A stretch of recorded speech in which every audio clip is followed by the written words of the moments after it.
Shut up and sit down.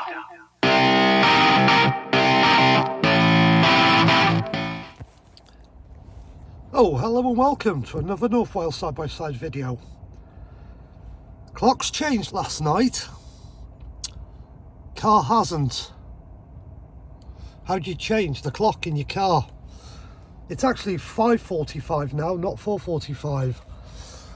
Both of them are wrong. So we need to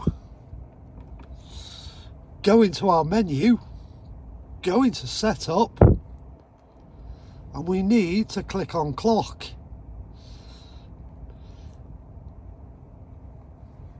Turn daylight saving time on. Clock's changed automatically. If I turn it off, it goes back.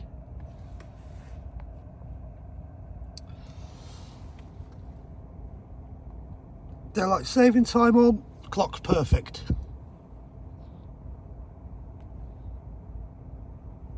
I'll show you that again. Menu, setup, clock,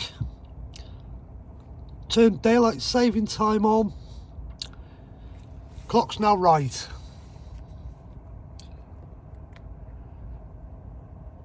If you like these type of videos, please click like. Please consider subscribing to the channel. Thanks for watching.